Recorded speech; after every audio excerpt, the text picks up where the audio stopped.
नमस्कार, मैं doctor Amitabh Singh, assistant professor, department of law, Assam university, Silchar.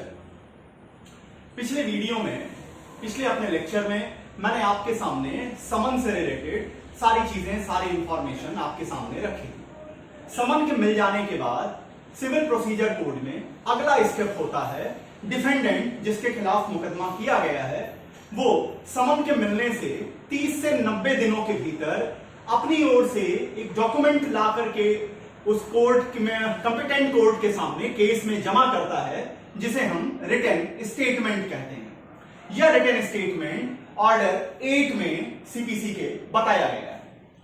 आज के इस लेक्चर में जो मेन इंपॉर्टेंट पॉइंट्स आपके सामने रखूंगा, उसमें पहली बात होगी कि आखिर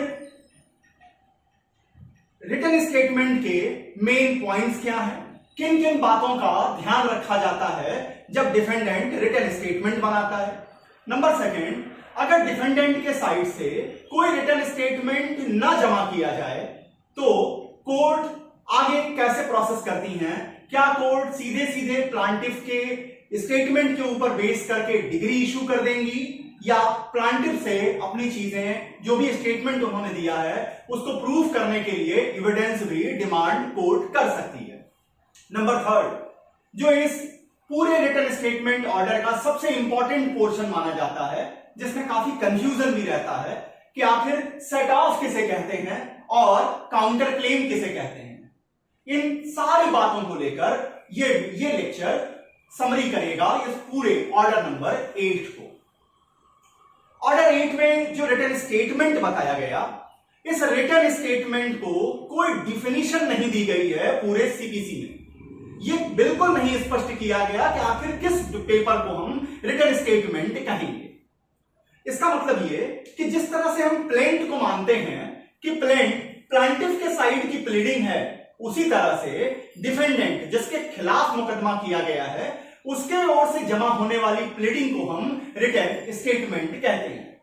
इसकी कोई डिफिनीशन सीपीसी में नहीं दी गई है। ये प्लीडिंग है डिफेंडेंट के साइड से, जिसमें वो अपने खिलाफ प्लेंट में लगाए गए सारे आरोपों का, जितने भी अपने खिलाफ, उसके खिलाफ जो ग्राउंड्स बताए जाते हैं प्लेंट में, उन सब को वो रिप्लाई करता है, उन सब का वो जवाब देता है।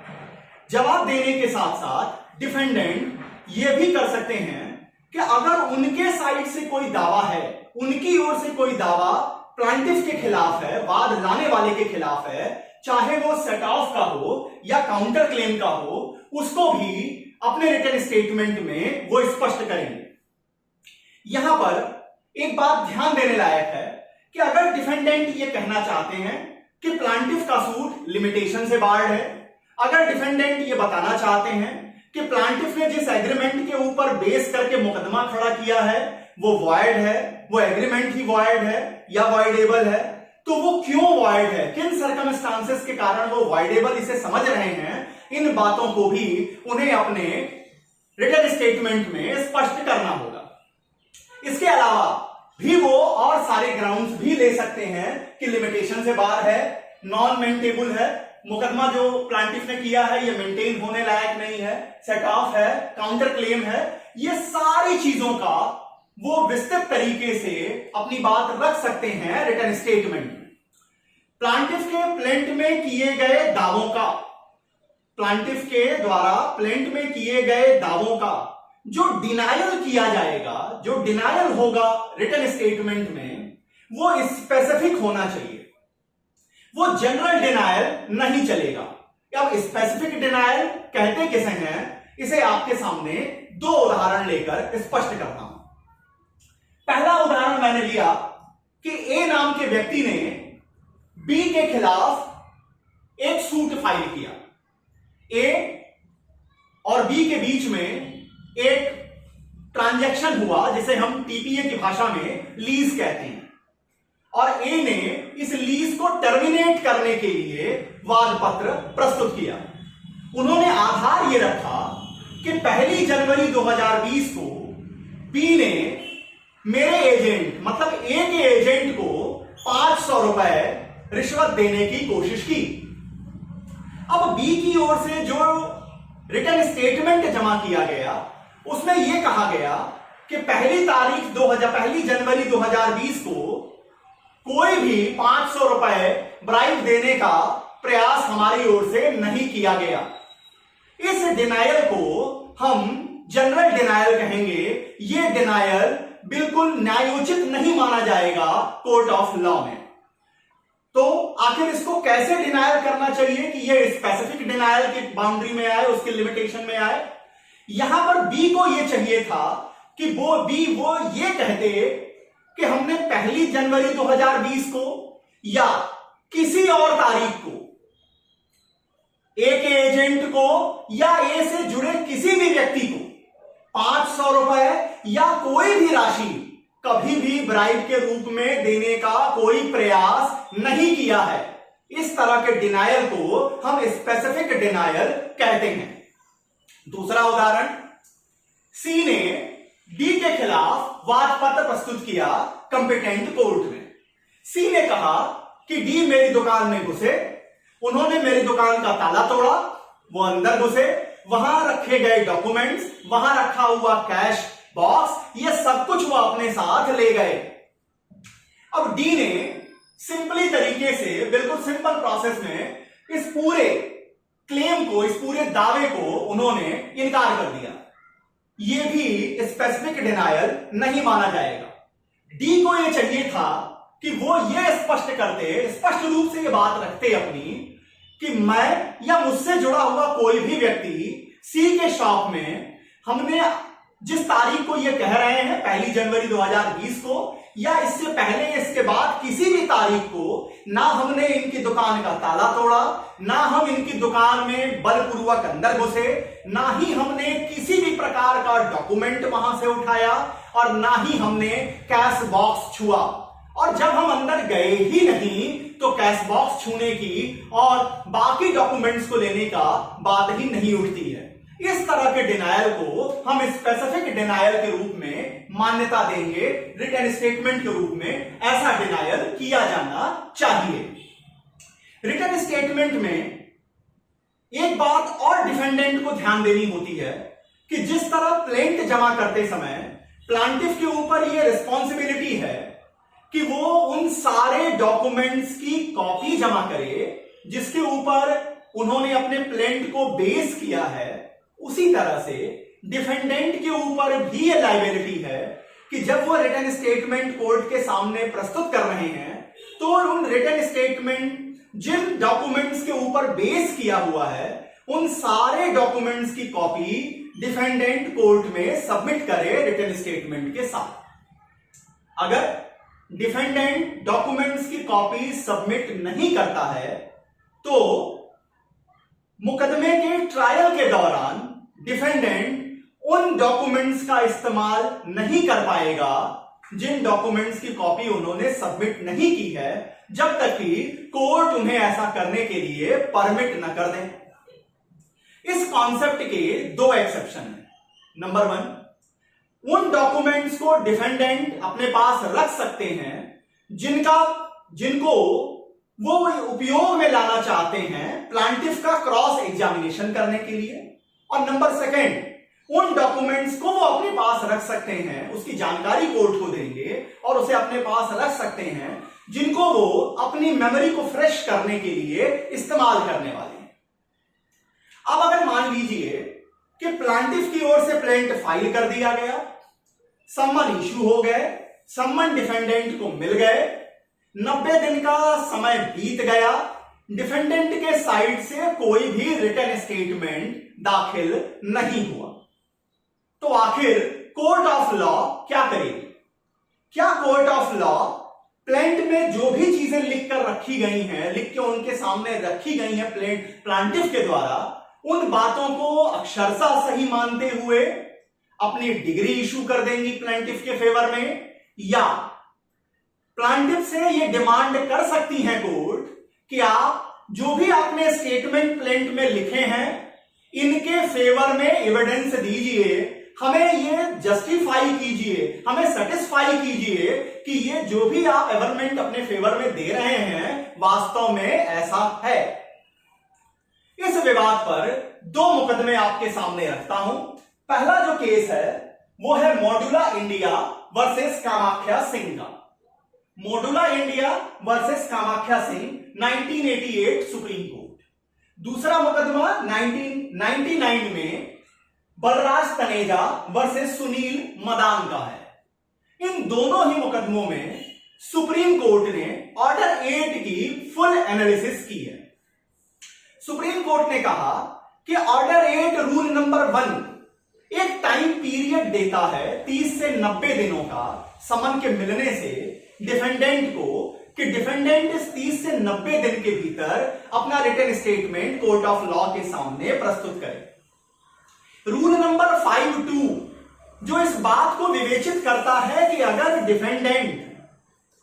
डिफेंडेंट रिटन स्टेटमेंट लेके ना आए तो कोर्ट जो है वो प्लेंट के आधार पर डिग्री इशू करने के लिए आगे जा सकती हैं। सुप्रीम कोर्ट ने कहा कि यहां कोर्ट को दिया गया पावर ये उनका डिस्क्रिशनरी पावर है।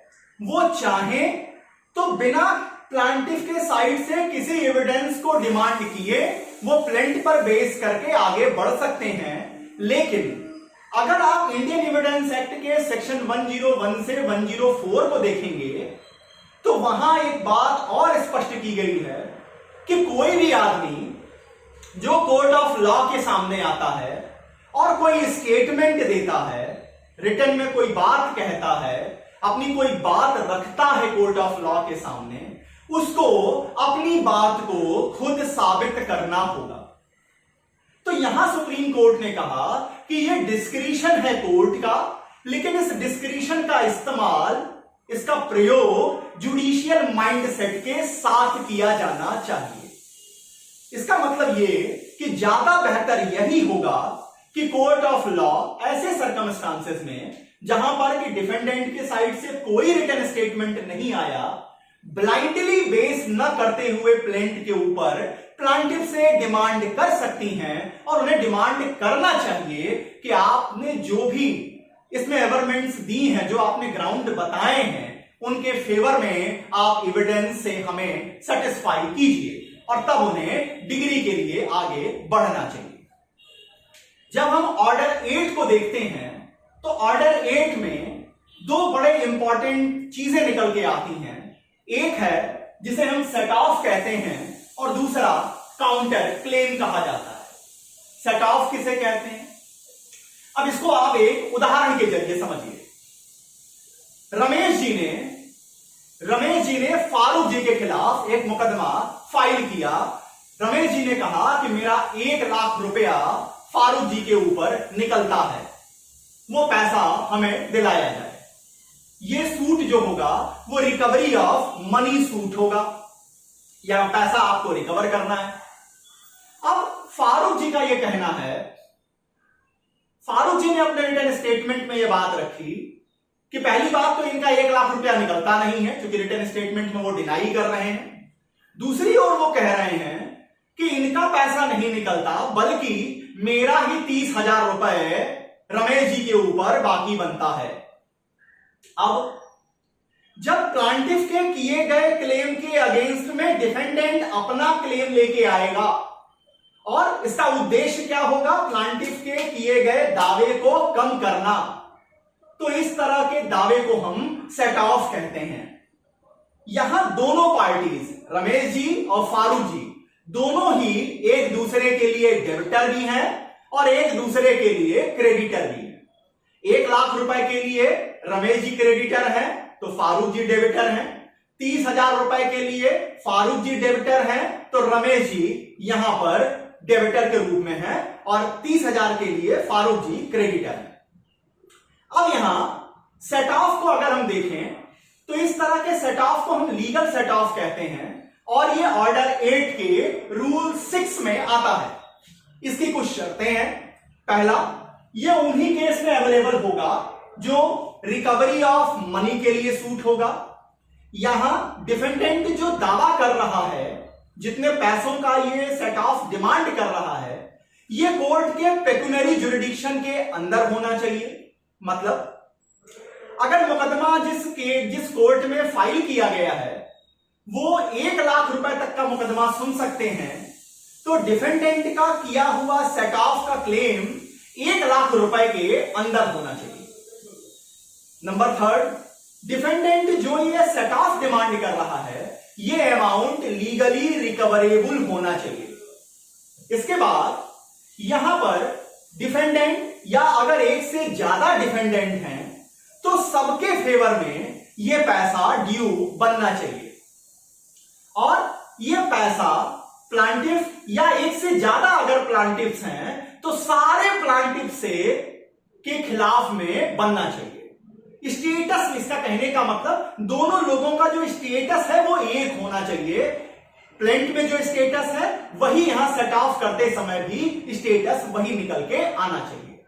तो यहां पर कोर्ट क्या करेगी, कोर्ट सेट ऑफ अलाउ कर देगी। एक बात और ध्यान दीजिएगा, अगर प्लांटिफ अपने मुकदमे में नहीं आता है, प्लांटिफ का प्लेंट किसी कारण से डिसमिस भी कर दिया जाएगा, तो भी डिफेंडेंट का किया हुआ सेट ऑफ अगर इसको ये प्रूफ करते हैं तो इनके फेवर में, डिफेंडेंट के फेवर में कोर्ट उस 30,000 रुपए के लिए फारूक जी के फेवर में कोर्ट सेट ऑफ इशू करेगी, अलाउ करेगी, उसके फेवर में डिग्री देगी। इतनी बातें हैं, ये बातें तब निकल के आई जो लीगल सेट ऑफ के लिए हैं। लेकिन कभी कभी लीगल सेट ऑफ में एक बात सबसे जो इंपॉर्टेंट है कि यहां अमाउंट असर्टेनेबल होना चाहिए। अमाउंट कितना है ये फिक्स होना चाहिए कि हाँ फारूक जी ने 30,000 रुपए क्लेम किए हैं। लेकिन कभी कभी ऐसे हालात होते हैं कि ये आप फिक्स नहीं कर पाते कि कितना अमाउंट आपका बनता है प्लांटिफ के खिलाफ में। ऐसे सर्कमस्टांसेस में इंग्लैंड के कॉमन लॉ कोर्ट्स फेल हो जाती थी मदद करने में डिफेंडेंट को। तो वहां पर चांसरी कोर्ट्स ने, जिन्हें इक्विटी कोर्ट भी कहते हैं, वो एक दूसरे तरीके का सेट ऑफ लेके आए जिसको उन्होंने इक्विटेबल सेट ऑफ कहा। अगर हम सीपीसी को देखें तो सीपीसी में इसे ऑर्डर 20 रूल 19 क्लॉज 3 में बताया गया है। इक्विटेबल सेट ऑफ सीपीसी के ऑर्डर 20 रूल 19 क्लॉज 3 में बताया गया है। यहां सिर्फ इतना शर्त लगाई गई है कि डिफेंडेंट का जो सेट ऑफ का क्लेम ये कर रहे हैं इसको उसी एक ट्रांजैक्शन से ओरिजिनेट होना चाहिए, या इतने कनेक्टेड एक दूसरे से ये ट्रांजैक्शन होने चाहिए कि इन्हें हम एक ही ट्रांजैक्शन के रूप में पढ़ सकें। इसको 2 उदाहरण से आपके सामने स्पष्ट करता हूं। पहला उदाहरण, एक नौकर ने अपने मालिक के खिलाफ मुकदमा दायर किया कि पिछले 1 साल से उसको वेतन नहीं मिला है, 1 साल का वेतन दिलाया जाए। मालिक ने अपने रिटन स्टेटमेंट में यह कहा कि पहली बात तो 1 साल का इनका वेतन नहीं है, और दूसरी बात इन्होंने सर्वेंट के रूप में रहते हुए निग्लिजेंस तरीके से काम करके, ड्यू डिलिजेंस से काम नहीं करते हुए मेरे कुछ बर्तन तोड़े हैं, मेरा कुछ सामान खराब किया है। तो अब सामान कितने का खराब हुआ, कितने के बर्तन टूटे, ये असर्टेनेबल अमाउंट तो नहीं है। कोर्ट इसमें प्रोसेस देखेगी, इंक्वायरी करेगी कि कितना फिक्स होगा। इसलिए यहां पर लीगल सेट ऑफ में नहीं बल्कि equitable set of court allow करेगी। नंबर 2, एक धोबी ने, जो वॉशरमैन है, एक धोबी ने एक व्यक्ति के खिलाफ केस फाइल किया कि उसे काफी दिनों से, 2 साल से उसको रिवनरेशन नहीं दिया गया है। वो कपड़े धुलाई कर रहा है, रफू कर रहा है, वो कपड़े को पॉलिश कर रहा है, लेकिन बी के साइड से कोई पेमेंट नहीं की गई। बी ने अपने रिटन स्टेटमेंट में कहा कि मैंने इन्हें पैसे दे दिए हैं, और इसके साथ साथ उन्होंने एक और क्लेम किया कि मेरे कुछ सूट इस वॉशरमैन ने खो दिए हैं, वो इनके निग्लिजेंस के कारण जल गए हैं। अब यहां कोर्ट इक्विटेबल सेट ऑफ में उन जले हुए कोट्स के लिए, उन खोए हुए कोट्स को भी इक्विटेबल सेट ऑफ कराएगी। इतनी बातें लीगल सेट ऑफ और इक्विटेबल सेट ऑफ के लिए हैं। अब आते हैं काउंटर क्लेम पर। सुप्रीम कोर्ट ने लक्ष्मीदास वर्सेस नाना भाई के केस में, लक्ष्मीदास वर्सेस नाना भाई के केस में गवर्नमेंट के सामने यह बात रखी थी कि सीपीसी में अमेंडमेंट होना चाहिए और डिफेंडेंट को काउंटर क्लेम अपने रिटन स्टेटमेंट को फाइल करते समय अगर उसका कोई दावा सीधे सीधे प्लांटिफ के खिलाफ बनता है, हो सकता है वो प्लांटिफ के दावे से ज्यादा बड़ा दावा हो, उस दावे को भी करने का अधिकार मिलना चाहिए। इसी संदर्भ में लॉ कमीशन ने अपनी 27th रिपोर्ट में भी इस बात की अनुशंसा की सरकार के सामने कि ऐसा अनुमति दी जानी चाहिए।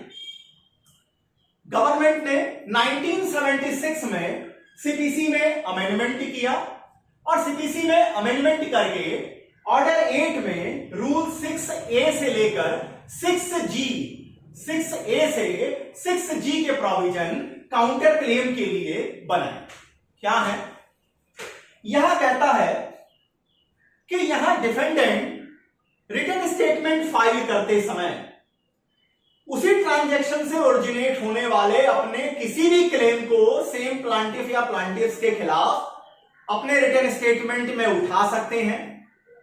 इसे काउंटर क्लेम कहा जाएगा। काउंटर क्लेम का स्टेटस एक तरीके से क्रॉस सूट का होगा। अब जब डिफेंडेंट अगर काउंटर क्लेम लेके आएगा तो प्लांटिफ को यह मौका मिलेगा कि प्लांटिफ उस काउंटर क्लेम के दावे के खिलाफ अपना जवाब दाखिल कर सके। वो अपना जवाब दाखिल करेंगे, इसका मौका प्लांटिफ को मिलेगा।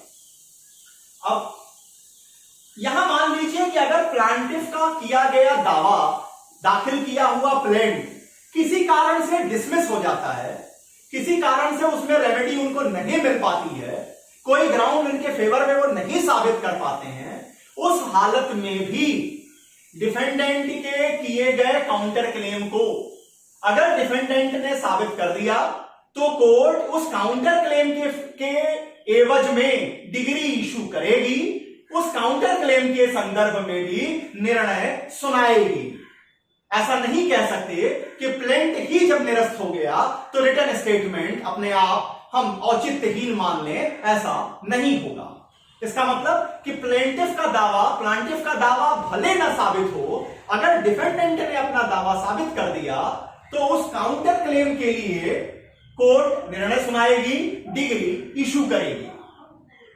यहां पर कोई इफेक्ट नहीं पड़ेगा प्लांटिफ के द्वारा किए गए किसी गलती का, किसी भी कारण का। इतनी बातें काउंटर क्लेम के लिए हैं। तो आज इस लेक्चर में मैंने आपके सामने रिटन स्टेटमेंट्स में क्या क्या चीजें ध्यान दी जानी चाहिए डिफेंडेंट जब रिटन स्टेटमेंट बनाता है, रिटन स्टेटमेंट जब नहीं दिया जाता है कोर्ट के सामने तो कोर्ट क्या कर सकती है, कैसे उस प्रोसेस को आगे चलाएगी, इस बात को आपको स्पष्ट किया। सेट ऑफ क्या होते हैं, लीगल सेट ऑफ क्या होते हैं, इक्विटेबल सेट ऑफ किसे कहते हैं और काउंटर क्लेम किसे कहते हैं, इस पूरे एनालिसिस को आपके सामने रखा। उम्मीद करता हूं अपनी बात आप तक पहुंचाने में सफल रहा होऊंगा। अगर आपको ये वीडियो पसंद आ रहा है तो आप इसे लाइक करें, सब्सक्राइब करें इस चैनल को और इसे उन बच्चों तक पहुंचाएं जो लॉ की दुनिया में अपना कैरियर बना रहे हैं।